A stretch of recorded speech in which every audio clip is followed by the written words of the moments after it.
대한민국 국민 모두가 승리하는 그날까지.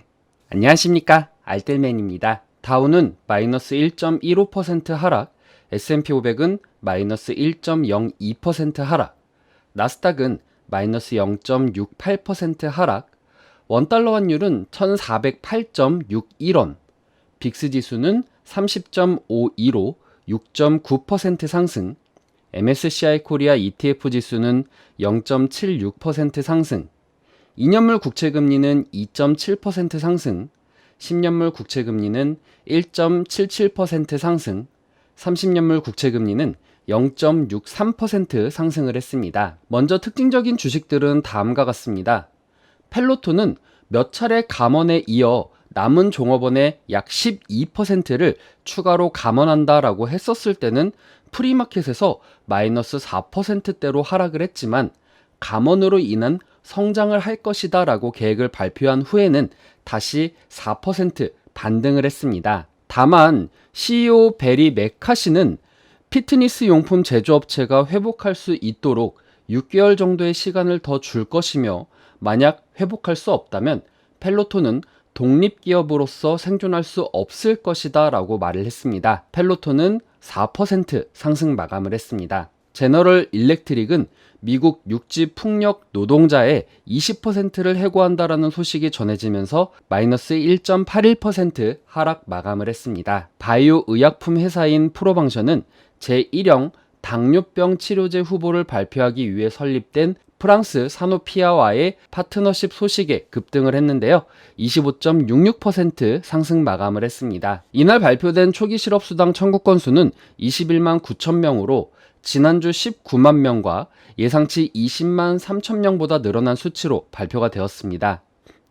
챌린저 그레이 앤 크리스마스에 따르면 9월 감원 계획은 2만 9,989명으로 전월 2만 485명보다 46.4% 증가를 했습니다. 실업수당 청구액이 예상보다 많고 감원이 증가했기 때문에 노동시장의 약세가 될 수 있음을 시사하면서 연준이 저자세로 갈 것이다 라는 예상에 장 초반 상승을 하기도 했습니다. 하지만 계속되는 연준 의원들의 긴축 메시지는 이어졌는데요.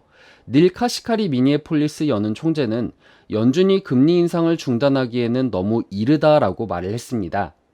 근원 인플레이션이 내리고 있다라는 증거를 거의 보지 못하고 있다며, 연준은 인플레이션이 내려온다라는 명확한 증거를 볼 때까지 금리 인상을 유지할 필요가 있다라고 말을 했습니다. 리사 쿡 연준 이사는 높은 인플레이션이 예상보다 더 오래 지속되고 있으며, 이는 연준이 금리를 인상한 후 경제가 둔화하는 수준까지 금리를 유지할 강력한 근거가 된다라고 주장을 했습니다. 인플레이션이 2%대 목표를 향하고 있다라는 확신이 들 때까지 금리를 제약적 수준으로 유지할 필요가 있다라고 언급을 했습니다. 크리스탈리나 게오르바 IMF 총재는 내년 전 세계 성장률 전망치를 하향할 것이다 라고 발표를 했습니다. 기존에 내년 세계 경제 성장률 전망치를 2.9%로 제시한 바 있으며, 다음 주 새로운 세계 경제 성장 전망치를 발표할 예정입니다. 계속되는 경제 위축 소식에 지수는 하락했으며, 투자자들은 한국 시간 기준으로 오늘 저녁 발표되는 노동부가 발표하는 고용보고서를 기다리고 있습니다. 다우존스가 실시하는 경제학자들은 이 고용보고서에서 급여가 27만 5천 명 증가를 하고 실업률이 3.7%에 머물 것으로 기대하고 있습니다. 울프 리서치의 크리스 시에니크는 투자자들이 다시 한번 악재가 되는 것을 기대하고 있다라고 말을 했는데요. 9월 보고서가 예상보다 낮게 나오더라도 임금 상승은 계속 유지가 되어서 연준의 피벗이 될 가능성은 낮다라고 이야기를 했습니다. 현재 주식은 큰 폭의 상승세로 돌아서는 경향이 있지만 중기적인 약세 베이스 케이스는 그대로라고 강하게 믿고 있다라고 덧붙였습니다. 보시는 바와 같이 대다수의 원자재 가격들은 혼조세를 보였습니다. 특히 난방유는 5.18% 상승을 했고 목재는 4.65% 상승을 했습니다. CME 패드워치에 의하면 연준이 11월 금리를 50bp 인상할 확률은 24.1%로 전일 대비 약 10%가 감소된 수치로 예상이 되었고, 75bp 인상할 확률은 75.9%로 역시 10% 증가한 수치로 예상이 되었습니다. 서부 텍사스산 원유 WTI 가격은 전장보다 69센트 상승한 배럴당 88.45달러, 0.79% 상승 마감을 했습니다. 전 거래일 오펙 플러스 산유국들의 감산 소식에 이어서 오늘까지 최근 4일간 원유 상승률은 11.27%에 달했습니다. 또한 유럽의 대러시아 제재를 앞두고 공급이 줄어든다라는 부분은 유가 상승에 압력을 가했습니다. 이유는 러시아산 원유나 정유 제품 가격이 상한선을 넘으면 제3국으로 해상 운송을 금지한다라는 내용을 골자로 하는 러시아 제재안을 이날부터 시행하기로 했습니다. 일각에서는 여전히 산유국들이 하루 200만 배럴 감산보다 더 적게 감산할 것이다 라고 예측하고 있는데요. 모건 스탠리의 전략가들은 9월 생산량과 비교해서 공급 충격은 하루 80만 배럴에 이를 것이고 생산량이 완만하게 증가할 것으로 예상되는 점에서 11월, 12월 감산은 하루 200만 배럴이 아니라 100만 배럴에 근접할 것이다 라고 말을 했습니다. 금일 국내 증시는 여전히 우려되는 연준의 긴축 메시지와 IMF의 세계 경제 성장률을 하향시킨다라는 소식에 의해 하락 출발이 예상이 됩니다.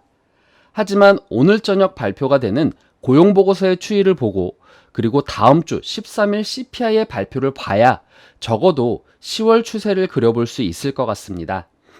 예상치보다 고용이 불안하다라고 나오는 경우에는 물론 연준은 그럼에도 불구하고 고강도 긴축에 대한 메시지를 계속적으로 보낼 수 있습니다.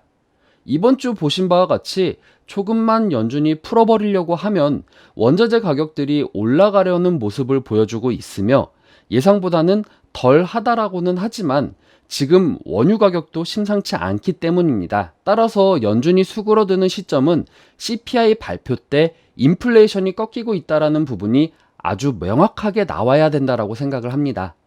물론 10월에도 예상치보다 조금 꺾이거나 부합을 할 경우에는 연준은 더 강력하게 고강도 긴축 메시지를 던질 것으로 예상이 되고 이 경우 시장은 더 힘들어질 것이라고 생각은 합니다. 또한 다음 주 월요일은 한글날 대체 휴일이고 미장도 공휴일이기 때문에 적극적인 매수세는 들어오지 않을 것으로 예상이 됩니다. 오늘 하루 성투하시고요. 오늘 내용 괜찮았다 생각되시는 분들은 하단에 구독과 좋아요, 알람 설정을 눌러주시면 제가 영상을 만드는데 큰 힘이 될 것 같습니다. 오늘도 시청해주셔서 감사합니다.